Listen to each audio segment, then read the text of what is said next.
എടാ എന്തോ കൊച്ചിന്റെ പ്രോഗ്രസ് റിപ്പോർട്ടാണ്. അരി ഇത് സ്കൂളിലെ പ്രോഗ്രസ് റിപ്പോർട്ടല്ല, ഇത് പിണറായി സർക്കാരിന്റെ പ്രോഗ്രസ് റിപ്പോർട്ടാണ്. സർക്കാർ ചെയ്തതും ചെയ്തുകൊണ്ടിരിക്കുന്നതായുള്ള എല്ലാം ഇതിനകത്ത് കാണ്ടമായിട്ട് എഴുതി വെച്ചിരിക്കുകയല്ലേ.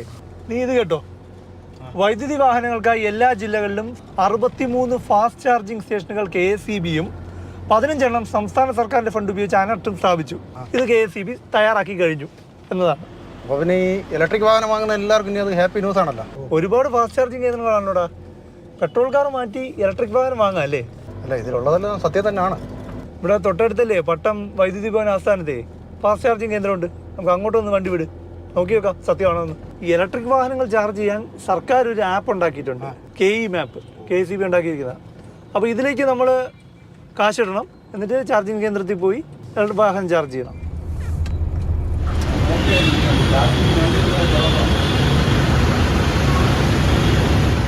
KE മാപ്പിലൂടെ സ്കാൻ ചെയ്യാൻ സാധിച്ചു, പക്ഷേ വാലറ്റിലേക്ക് പണം അടയ്ക്കാൻ സാധിക്കുന്നില്ല. അപ്പോൾ അതുകൊണ്ട് തന്നെ ഇവിടെ വന്ന് ചാർജ് ചെയ്യാനും കഴിയില്ല. പട്ടം വൈദ്യുതി ഭവൻ ആസ്ഥാനത്ത് 3 ചാർജിങ് പോയിന്റുകളാണുള്ളത്. ഈ 3 ചാർജിങ് പോയിന്റിലും KE മാപ്പ് ഉപയോഗിച്ച് ചാർജ് ചെയ്യാൻ സാധിക്കില്ല. അപ്പോൾ പ്രോഗ്രസ് റിപ്പോർട്ടിൽ പറയുന്നത് ശരിയല്ല. അപ്പോൾ ഹരി, നമുക്ക് നേമത്തെ KSEB ഓഫീസിൽ ചാർജിങ് മെഷീൻ ഉണ്ട്, ഒന്ന് പോയി വെക്കാം. അവിടെ ഇതാണോ അവസ്ഥയെന്ന് അറിയണമല്ലോ. കാർ ചാർജ് ചെയ്യാൻ വന്നതാണോ? ചാർജ് ചെയ്യാൻ വന്നതാണ്. നടക്കുന്നില്ല.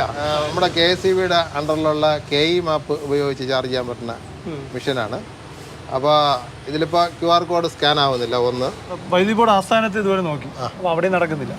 ഇവിടെ പക്ഷേ ആപ്പ് സ്കാൻ ആവുന്നില്ല. വാലറ്റിലേക്ക് കാശ് കയറുന്നില്ല. വാലറ്റിലേക്ക് കാശ് കയറിയാൽ മാത്രമേ നമുക്ക് എത്ര യൂണിറ്റ് വൈദ്യുതിയാണോ ചാർജ് ചെയ്യേണ്ടത് അത് നമുക്ക് ആഡ് ചെയ്തതിന് ശേഷം നമുക്ക് ഗണ്ണ് കണക്ട് ചെയ്യാൻ പറ്റും. 8 മാസം കൊണ്ട് ഇത് ബ്ലോക്കായി നിൽക്കും. KSEBയുടെ സ്വന്തം സോഫ്റ്റ്വെയർ ഉപയോഗിച്ച് വച്ചിരിക്കുന്ന മെഷീനാണ്. ഇതിന്റെ യൂണിറ്റ് റേറ്റ് എത്രയാണ്? ഒരു യൂണിറ്റിന് 13 രൂപ. ടാക്സ് അടക്കം 15 രൂപ GST. KE മാപ്പ് അല്ലേ? അത് ചാർജ് മോഡെന്ന് പറയുന്ന കമ്പനിയാണ്, പ്രൈവറ്റ് കമ്പനിയാണ്. അപ്പോൾ അതിന് നമുക്ക് 18 രൂപയും GST ആണ്. 20 രൂപ 93 പൈസ വരും. അപ്പോൾ 21 രൂപയാണ്. ശരിക്കും അവരെ സഹായിക്കാനാണോ KSEB? അതെ, പ്രൈവറ്റ് കമ്പനികളെ സഹായിക്കുന്നതിന് വേണ്ടിയിട്ട് തന്നെയാണ് ഈ നിലപാട് സ്വീകരിച്ചിരിക്കുന്നത്. കേന്ദ്ര സർക്കാർ മൊബൈലിറ്റി എന്ന് പറയുന്ന ഒരു പദ്ധതി ആവിഷ്കരിച്ചിട്ടുണ്ട്. അത് ഇലക്ട്രിക് വാഹനങ്ങളെ പ്രോത്സാഹിപ്പിക്കുന്നതിനാണ്. 5 രൂപ 50 പൈസയ്ക്കാണ് സംസ്ഥാനങ്ങൾക്ക് വിതരണം ചെയ്യുന്നത്.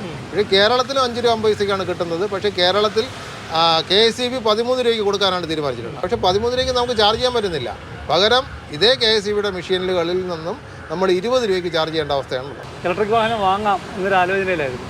ഇലക്ട്രിക് വാഹന സാമ്പത്തിക ലാഭം പ്രതീക്ഷിച്ചിട്ടാണെന്നുണ്ടെങ്കിൽ ഇലക്ട്രിക് വാഹനം വാങ്ങാതിരിക്കുന്നതാണ് നല്ലത്. ഒന്ന് 10 ലക്ഷം രൂപ വിലയുള്ള വാഹനം നമ്മൾ 20 ലക്ഷം രൂപയ്ക്ക് എടുക്കണം. അല്ലെങ്കിൽ ഡീസൽ വാഹനം ഓടുന്നതും നമ്മൾ പുറത്തുനിന്ന് ചാർജ് ചെയ്ത് നമ്മുടെ ഇലക്ട്രിക് വാഹനം ഓടുന്നതും തമ്മിൽ വലിയ വ്യത്യാസമില്ല.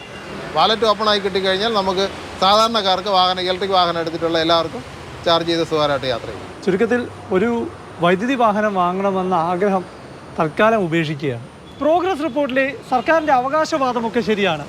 ഫാസ്റ്റ് ചാർജിങ് കേന്ദ്രങ്ങൾ ഇവിടെയൊക്കെ തന്നെയുണ്ട്. പക്ഷേ ചാർജ് ചെയ്യാൻ കഴിഞ്ഞില്ലെങ്കിൽ പിന്നെന്ത് കാര്യം? ഇവിടെ നോ പ്രോഗ്രസ് റിപ്പോർട്ട് എന്ന് എഴുതുന്നതാകും നല്ലത്.